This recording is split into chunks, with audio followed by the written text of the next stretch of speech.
Hi everyone, welcome back. So I thought I'll do a little short tip video.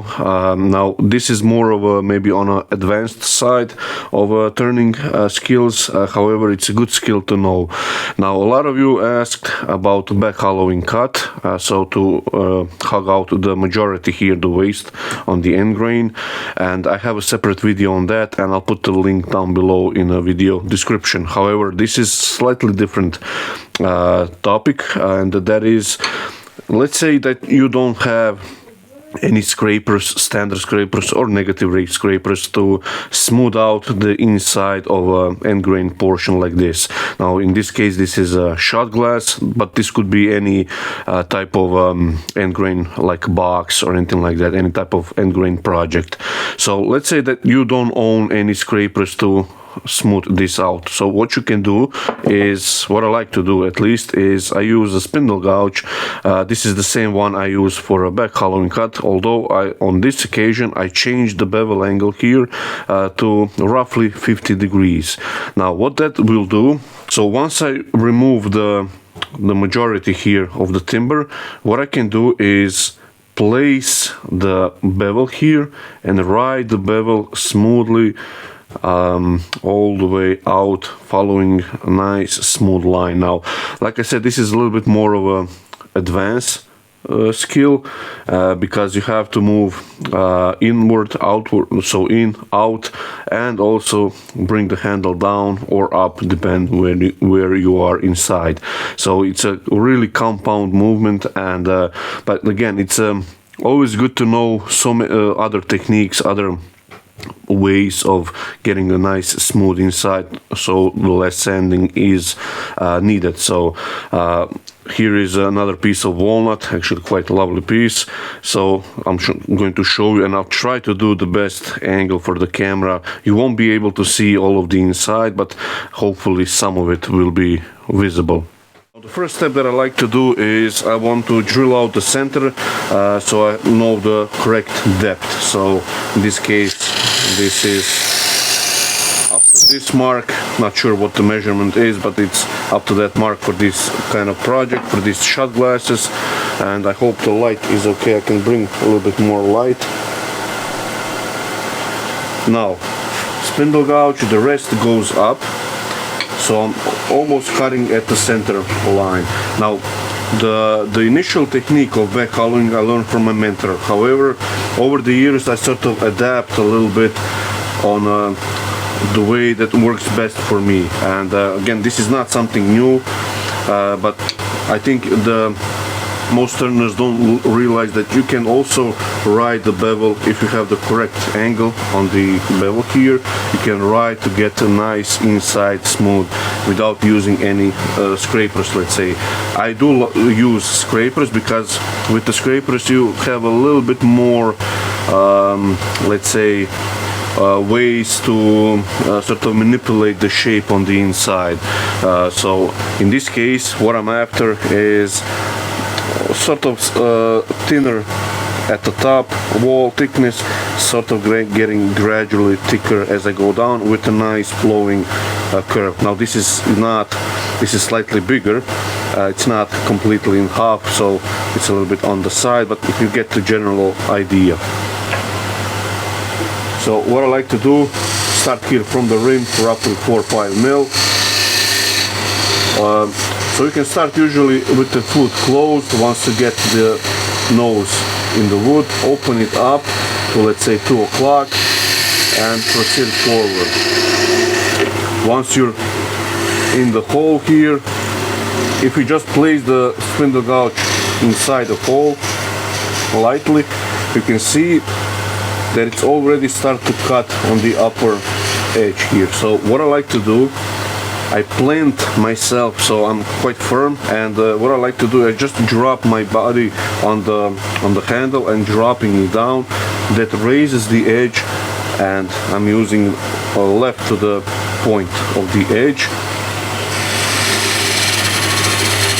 and you can go down and up, down. So the way this works, again, I'm riding the nose bevel here and that is why you don't get a catch or anything like that. So you have to ride the bevel. If you lose the bevel contact, then it can skid out or dig in slightly deeper, so just have to be aware of that. So you can move forward.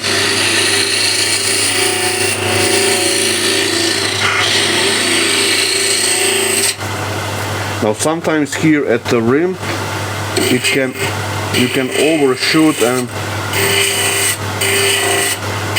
trying to ruin the edge, but now it doesn't want to, so it can sort of skid over the edge and slightly ruin it. So just be careful when you pull out to the rim here.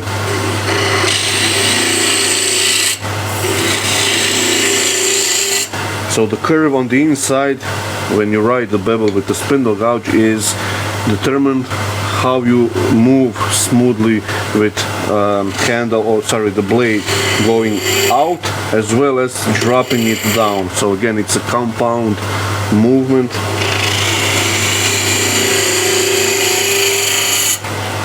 And I still have a hole in the middle, so I'll just dig a little deeper.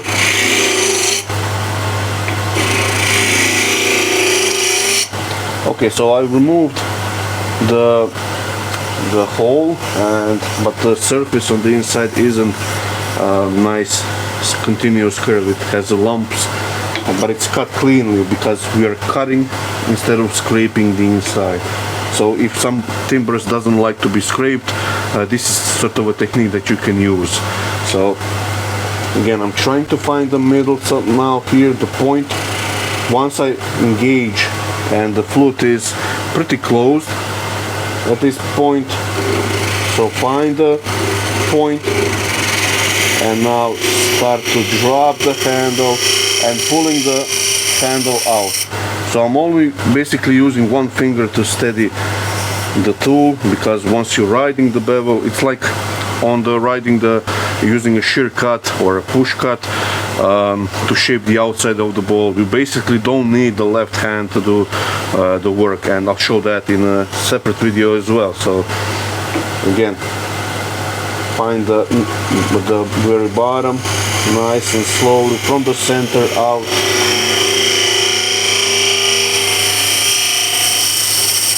A nice continuous motion, and that feels quite good. I did have a little chatter here at the very top, and the curve I could adjust it slightly. So again, try to get the center.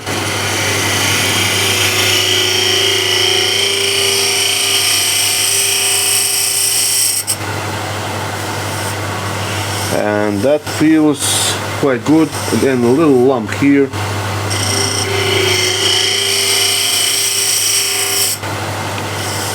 Okay, a little better.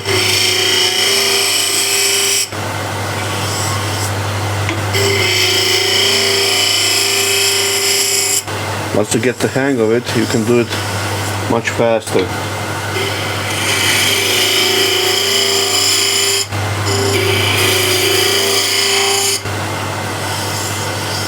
Okay, so that's good enough, and I'll just remove this from the chuck so you can see it. To show you the inside, so without any sanding yet, so you can see it's a nice smooth inside, doesn't have any tear out. There we go, so that's focused quite nicely.